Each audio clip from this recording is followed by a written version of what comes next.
Hi everyone. Today we're going to be going over the concept of reinforcement learning. I know that this week we're supposed to go over linear regression. However, I felt last minute that students would be more interested in thinking about how is it that, robots, for instance, would actually be able to learn and navigate, like let's say like a driving course or something like that. So last minute, I decided to switch it up, and more importantly, give us a chance to play a game in class where, if you're interested, we had a student, or we had a bunch of students, like each taking turn. One would actually hide the sticker in a part of a room, and the class would basically know where the sticker was, right?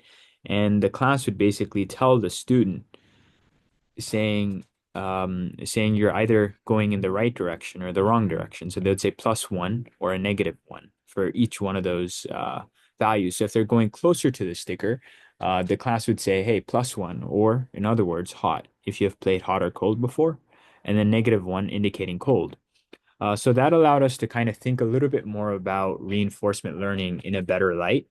And the aim of this lecture really is for you to kind of get more acquainted with the concept of Q learning, and how is it that you can kind of use this reward-based system to incentivize, let's say, a robot to do something. So like more of the math and the optimization kind of behind it. Of course, I can't go into a lot of details, and there are certain concepts that I have to simplify, considering that this is a high school class.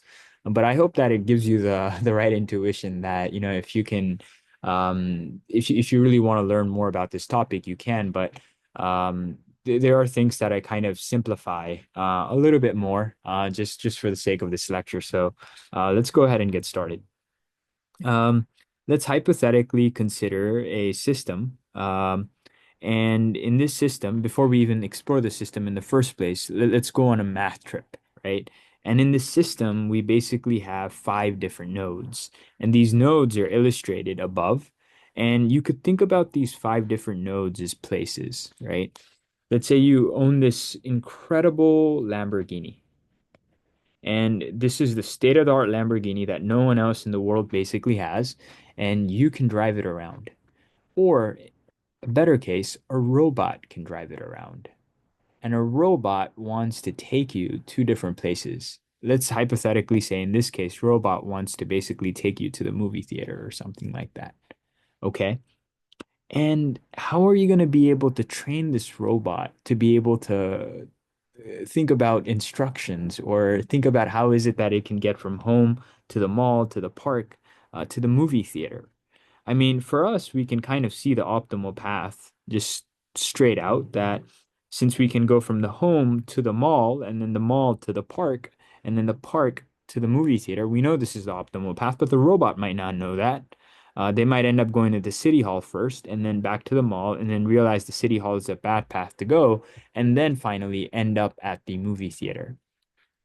So, one thing that we do realize is that this system has to be adaptive. From this picture, it has to be adaptive. One of the students in the very first lecture basically described machine learning as being adaptive. And in this case, it definitely, or this concept of reinforcement learning, it definitely has to be adaptive, right? But how can we incentivize the robot to do certain tasks? Well, we can give the robot some reward. And this reward can be thought of as a short-term, short-term pat on the back, saying, "Hey, robot, you're basically doing the right thing." Well, now, I mean, I can't give a robot a pat on the back. I mean, if I give this Lamborghini a pat on the back, then if I'm strong enough, maybe the Lamborghini is going to break down, or if the Lamborghini is bad enough, maybe the Lamborghini is going to break down, right? So I want to be a little bit careful how I give it a pat on the back, assuming that this is like a driverless autonomous vehicle. So instead of giving it a pat on the back, I'm gonna say, hey, if you're basically going in any direction, I'm going to give you a +1. And if I give you a -1, then that means that you're basically going in the wrong direction. So let's take an example. So if you're in the mall and then you basically want to go down towards the movie theaters, so if you're going to the movie theaters, then you end up with a +1. However, if I go back home, That's a negative one. And the city hall, that doesn't look like a fun place to be. Because if I end up at the city hall, it's even worse. So instead, I'm going to give it a -5. And, of course, you could change these numbers up, and you might even see a problem in this where since we might want to go to the movie theater, maybe we want to kind of reward that a little bit higher. So there's a lot of ways that you can kind of better this reward-based system, but that's kind of what you can think about, right? And in addition to this reward, in addition to this very short-term pat on the back, we would also want to think about how is it that we can kind of capture a long-term pat on the back.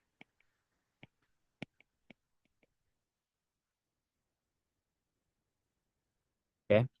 So by a long-term pat on the back, I just mean to say that for each one of like for each one of the states and the actions, which I'll go on to define a little bit later, we basically want to tell the robot if it's basically doing something correct or if it's not doing something correct. And we also basically do that with numbers. But if you notice something, the long-term value of maybe, let's say, going from the park all the way to the movie theater, right? It could be kind of seen as something that's based on the short-term value. Okay. So we'll kind of see the derivation a little bit later, and maybe that's going to give you a better intuition with what I'm saying. But before we even kind of talk a little bit more about the reward-based system, let's think about what's happening in this system in the first place. We notice that there are different states. You could be in 5 different states with this Lamborghini. You could be in the home, you could be in the mall, you could be in the park, you could be in the movie theater, or you could be in the city hall. There's 5 different states that you can basically be in. And in each one of these states, to basically go from one location to the other, you're going to have to make an action, correct? So if you want this robot to drive you from home to the mall, then you're going to want to have an action. And that action is, in this case, is you can go forward. Okay. And from the mall, you can also go backward if you really wanted. Okay. And so you need an action, correct? And that's what I mean by an action is your ability to basically, it's kind of your restrictions too on like where you can go. For instance, from the park to the city hall, you can go forward, and the city hall just leads you directly to the mall. It doesn't lead you back to the park. Okay. So that's basically what I mean by the action, the directions that you can go. So with that said, we can kind of try to visualize this a little bit better.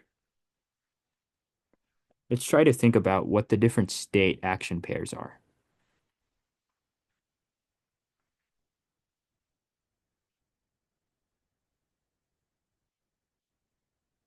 Well, if you're at the home, you can go towards the mall.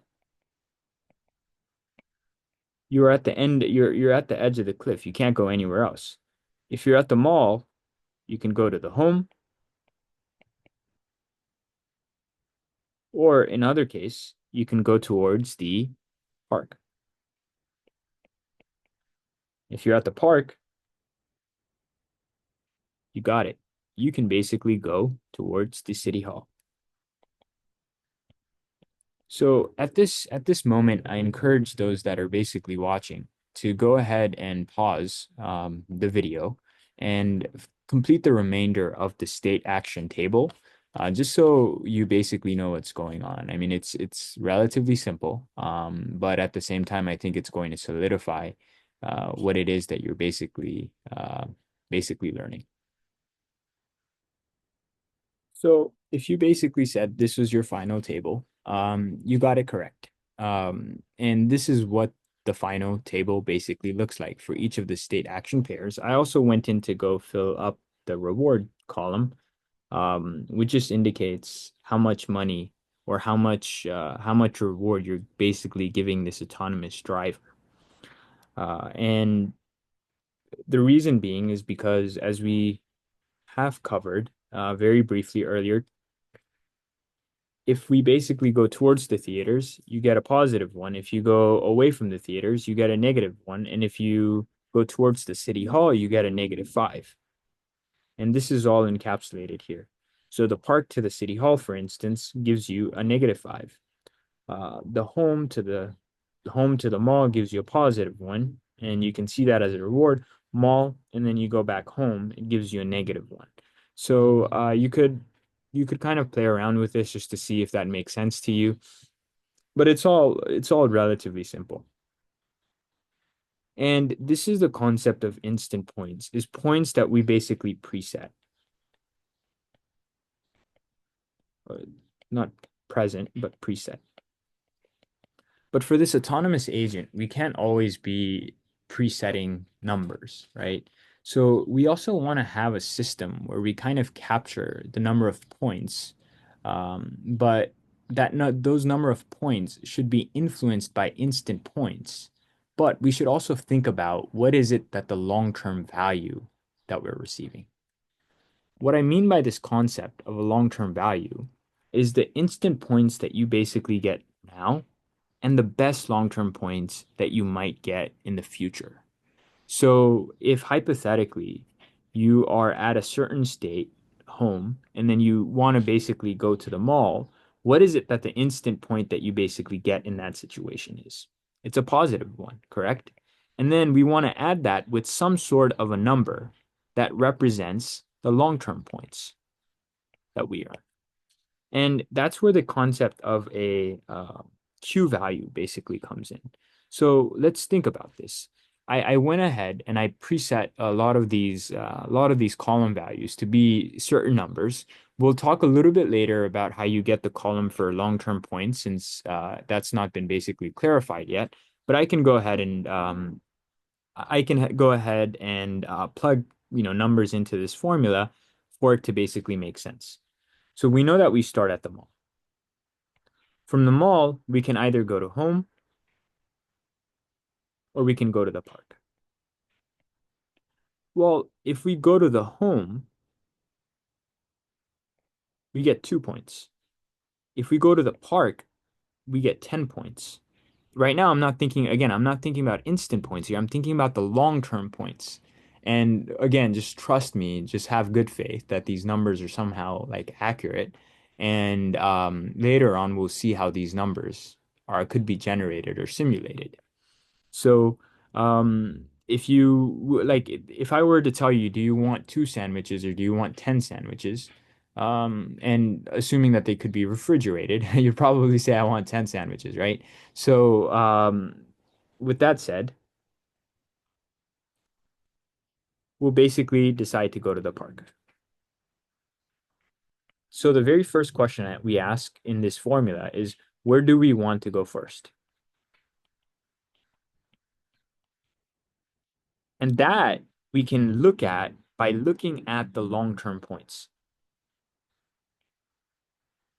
formula, which indicates that we should go to the park because 10 is greater than 2. And right now you can see this formula says instant points that you basically get now. So since 10 is greater than 2 and we're going towards the park, well, we get 1 point. Awesome. And then the second question we want to ask is, what are the best long-term points that we basically get? Now, what do I mean by this long-term thing? So since we are now at the park, we can do one of two things. We can either go to the mall or we can go to the theater. Well, we can see here that the theater has 20 and then the mall has 3. So what do you think we should do?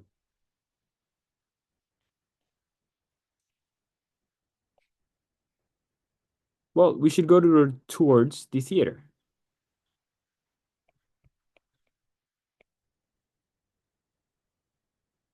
I'm just going to write it out so it makes slightly more sense. 20 is greater than 3. That means we go towards the theater. However, in this case, instead of looking at the instant point,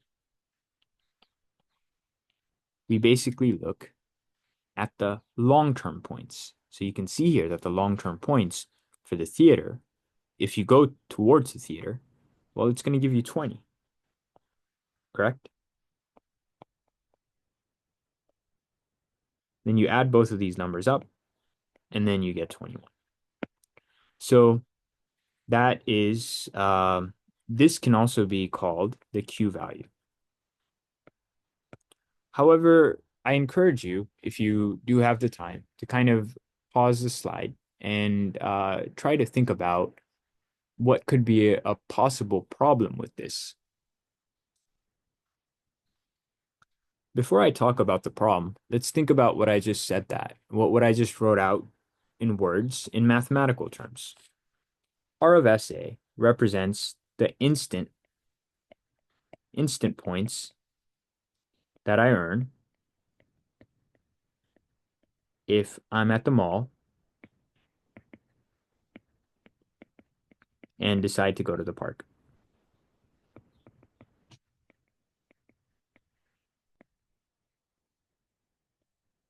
And max AQ of SA, this very hard formula, is not that hard at all. All is it saying is you maximize the action. And that's what we did, right? We maximized the action here. Which value is higher? Well, we said 20 is higher, so we should go towards the theater, correct? So, and this Q of SA just represents the Q value or the long-term points. So you're adding it with the long-term points and not the reward. So in this case, the long-term points that I earn if I decide to go to the park.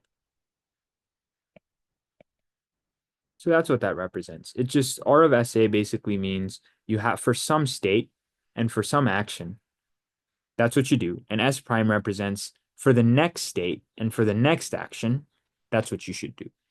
It's okay if you don't understand this formula. I just wanted to put it up there just so that you had something to reference, especially if you're interested in math. And if you want to talk to me more about it, you can always shoot me an email as well. Well, I encouraged you guys to basically pause the video and think about a couple of different problems with this approach. One of the problems with this approach is that let's hypothetically suppose that I don't really care about the long-term points at all. And I know towards the beginning, even in lecture, some people were wondering about this concept of a Q value or long-term points. And they're like, what if I don't care about the Q value at all? You know what? That's a really good question. If you don't care about the Q value at all, just put a zero in front of it. Just put a zero in front of it. And then it's basically that entire number is going to go to zero. On the other hand, if I do somewhat care about it, maybe a 50-50, I should probably put a 0.5 in front of it. So that indicates that I care maybe 50% about the long-term value. How about if I care 70% about this long-term value?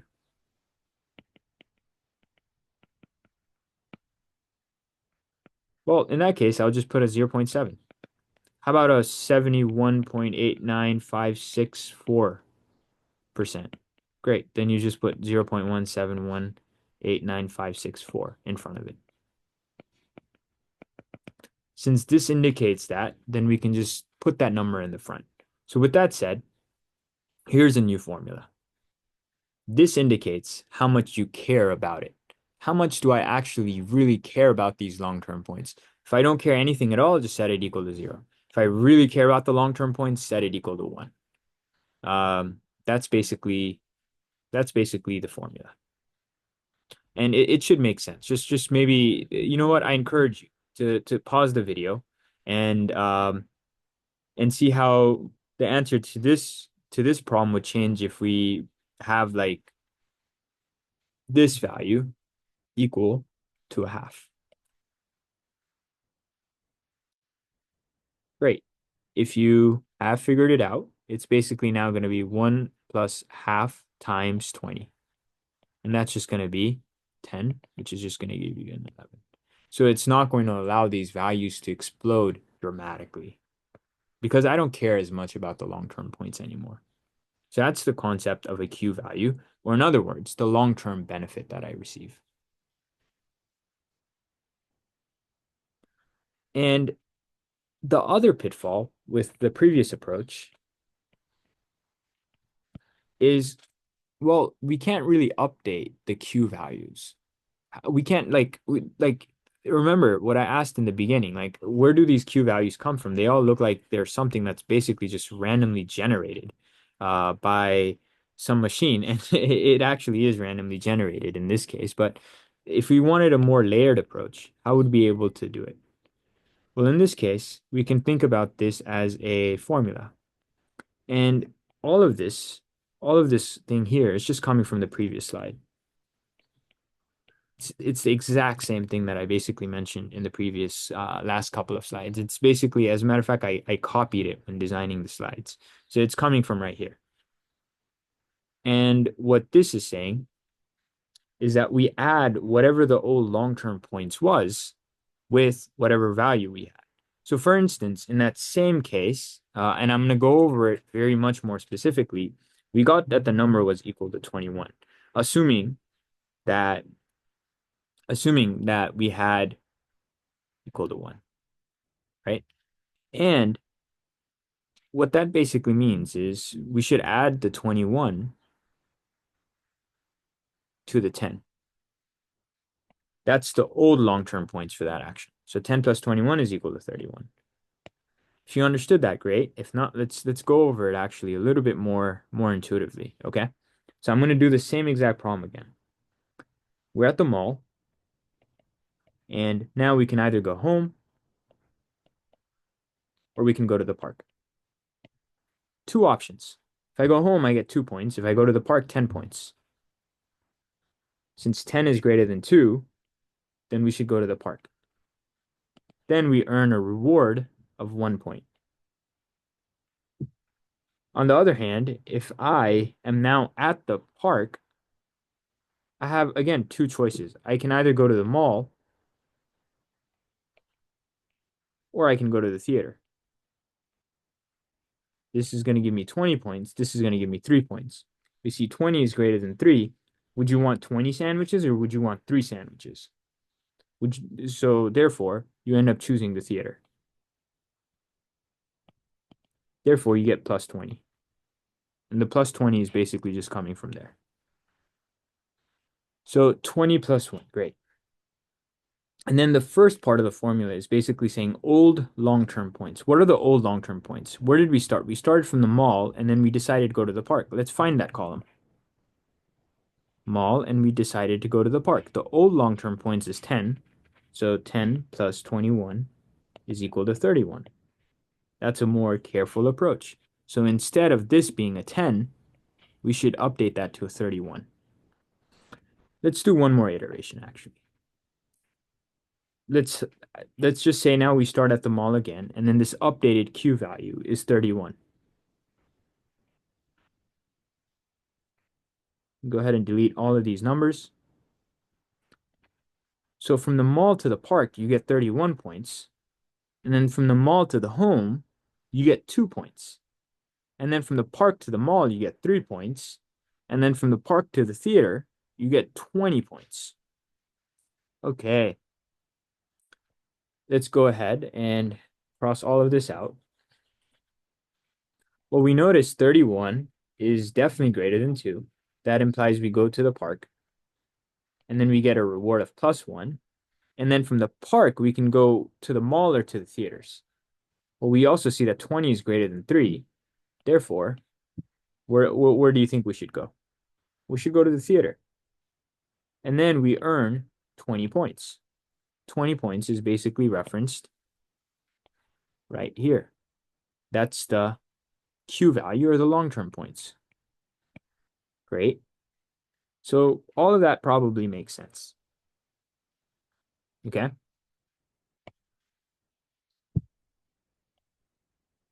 So we have 21 points now all together. All I'm doing is I'm just adding the 20 plus the 1, And this is the instant points plus the long-term points. Instant and the long term. Now I should add that to a different number. Well, what was the old value for mall and go to the park? Remember, we updated it to a 31. So 31 plus 20 plus 1. 31 plus 21 is equal to 52. So now this value is going to be a 52. So if you keep doing this, but you kind of continuously update this over and over and over again, you'll notice that there are certain values that are much lower. For instance, Park to the City Hall in this case has a Q value of -10, meaning that the robot shouldn't do that at all. The robot shouldn't basically use this approach to go from the park to the city hall at all. So this Q value represents the action that this robot or this car should basically take. And a mathematical way of saying this is all from the previous slide. And all I added was this Q of SA. This basically means the old Q value, the new Q value. So the old Q value from going to the mall to the park, I think, right? Mall to the park should be updated with this specific equation. And again, if you don't understand the equation, that's okay, as long as you understand the general concepts. And lastly, I wish you and I encourage you to think about a few pitfalls to this model because this is not the actual Q learning model. Um, and it was difficult for me to go over this because there's a lot of people that are very interested in lecture today and had like a lot of different questions. So I wasn't able to go through like the actual Q value formula, but I encourage you to think about what the pitfalls are and how is it that we can improve this model. And hopefully this next upcoming lecture, we can kind of talk about that and try to make adjustments to this specific model. Lastly, I have a very funny joke as I do in almost every slide. And it's funny because a lot of people laugh at my jokes, even if they're really bad. People say it's more like dad jokes. Well, that's good. Um, and this joke says, "Country road, take me home." And I know this doesn't look like a country road, but it says, "I'll only take you home if you tell me the Q value." And this is not a Lamborghini by any means. But at the same time, if you tell me the Q value, then hopefully I can get the robot to drive me there. Great. Thank you guys so much. I hope you have a good spring break if you are on spring break. And if you're not on spring break, I hope you have a good spring break when you have it. And if you have already had your spring break, then I hope you had a good spring break. So awesome. Take care.